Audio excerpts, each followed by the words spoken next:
मैत्री ही अशी गोष्ट आहे ना, जी तोडताना खुलून तोडली तरी चालते, पण जोडताना कंजूसी करायलाच लागते.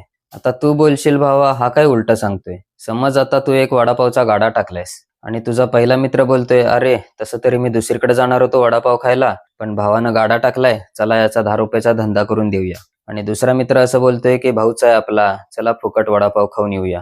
आता गाडा टाकायला कष्ट तर तू घेतलायस, पण मला हे सांगायचं आहे की माणसाला ओळखता आलं पाहिजे की आपल्या प्रगतीच्या आडवं कोण यायले आणि आपल्या मेहनतीला खरंच सपोर्ट कोण करते. मित्र जेव्हा एकत्र येतात तेव्हा चर्चेचा विषय हा पाहिजे की चला मिळून मेहनत करूया. हा नाही पाहिजे की चला उठलं सुटलं नुसतं फिरायला जाऊया. कारण आज आपण कुठल्या मित्रांसोबत उठबस करतोय, अशा मित्रांसोबत ज्यांना प्रगती करायची आहे का अशा मित्रांसोबत ज्यांना नुसतं एन्जॉय करायचं आहे. त्यावर हे ठरणार आहे की पुढच्या 10 वर्षात आपण गरिबीतच कुजत राहणार आहे का थोडीफार ग्रोथ सुद्धा होणार आहे.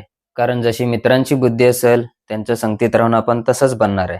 त्यामुळे चांगली माणसं ओळखण्याची कला अंगात असली पाहिजे आणि समजूतदार माणसं जोडता आली पाहिजेत.